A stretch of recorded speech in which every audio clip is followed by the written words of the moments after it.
In basso, eh? Vai, vai, vai.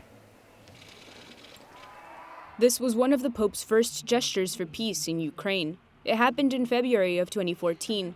The Pope prayed for the 17 people killed at a pro-European Union demonstration, which was violently repressed by Yanukovych's pro-Russia government.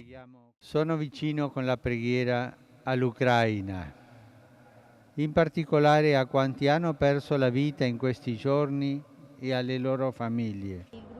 Russia managed to annex the Crimean Peninsula, but that didn't put an end to the conflict. A year later, Pope Francis addressed these words to pilgrims visiting St. Peter's Basilica.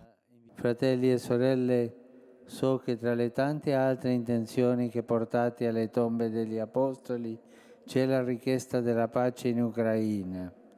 Porto nel cuore lo stesso desiderio e mi unisco alla vostra preghiera perché al più presto venga la pace duratura nella vostra patria. In 2015, Pope Francis met with Vladimir Putin and asked him to respect the peace agreements signed in Minsk and to allow humanitarian workers access to Crimea. That same year, he also met with the then president of Ukraine, Petro Poroshenko, and assured him that he never forgets to pray for Ukraine.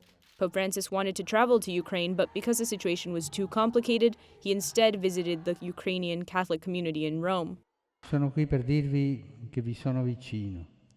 Vicino col cuore, vicino con la preghiera, vicino quando celebro l'Eucaristia. Lì supplico il Principe della Pace perché tacciano le armi.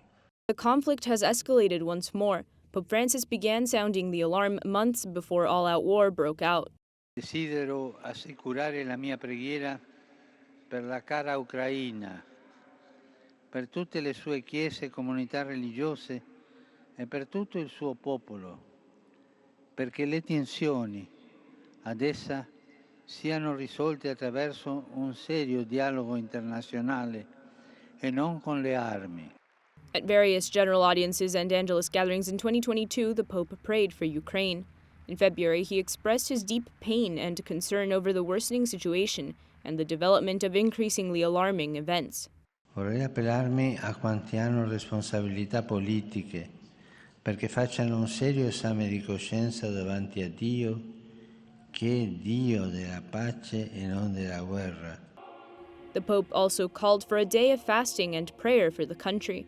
Cardinal Pietro Parolin launched a message expressing the Vatican's willingness to be a mediator in the conflict. Pope Francis visited the Russian embassy to the Holy See, a strong diplomatic gesture that completely broke with protocol. At an Angelus in late February, the Pope greeted Ukrainians in St. Peter's Square in their own language, and he asked that refugees be welcomed and that humanitarian corridors be established. Penso agli anziani, a quanti in queste ore cercano rifugio, alle mamme in fuga con i loro bambini. Sono fratelli e sorelle per i quali è urgente aprire corridoi umanitari e che vanno accolti.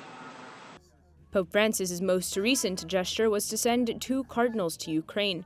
They are Cardinal Konrad Krajewski from Poland and Cardinal Michael Czerny, who was born in the former Czechoslovakia. Their mission is to communicate the Pope's nearness to victims of war.